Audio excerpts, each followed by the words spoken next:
காக்கை சிறகினிலே நந்தலாலா நின்றன் கரிய நிறம் தோன்றுதையே நந்தலாலா.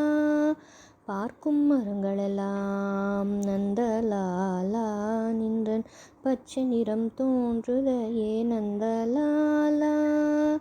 தீக்குள் விரலை வைத்தால் நந்தலாலா நின்னை தீன்றும் இன்பம் தோன்றுதடா நந்தலாலா. கேட்கும் மொழியிலெல்லாம் நந்தலாலா நின்றன் கீதம் இசைக்குதடா Nandalala. Krishna as a young child was very active and full of mischief by nature. Now and then he would be up to some kind of mischief. Indeed, it was because of this mischievous nature that his childhood was so charming and fascinating. Yashoda was always worried for her son due to two reasons.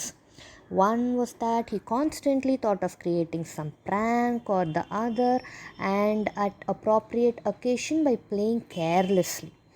Secondly, she feared that he could be taken away by Kansa's men to Mathura. Whenever Yashoda tried to advise Krishna, he would very cleverly involve her in his innocent talk. As soon as Yashoda turned her attention to some work, he would just slip away from the scene. And she would keep calling out, "Kanaya, Kanaya," helplessly till he returned. She felt satisfied only when some lady of the neighborhood would bring him to her, catching him by the arm. When anyone came with a complaint against Krishna, saying, "Look, Yashoda, your son has broken my pots full of butter and split it into the ground," Krishna would slip away from the scene as soon as possible. Such was Krishna's mischievous actions.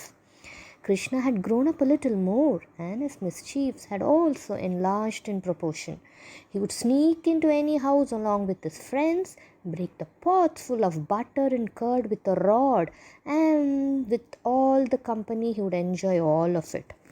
One day a milkmaid saw Krishna and his friends stealing butter from her house.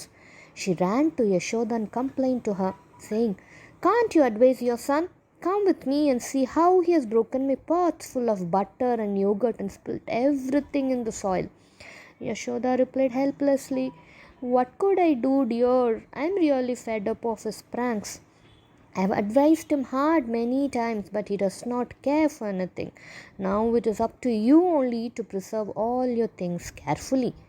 The milkmaid went away and alerted all the other milkmaids as well. Each of them tried their best to protect the milk and milk products from Krishna and his mates, but it was of no use. Teasing the milkmaids by laying hands on their milk and butter had become Krishna's second nature indeed, and he was always lovingly called as Makan Chor.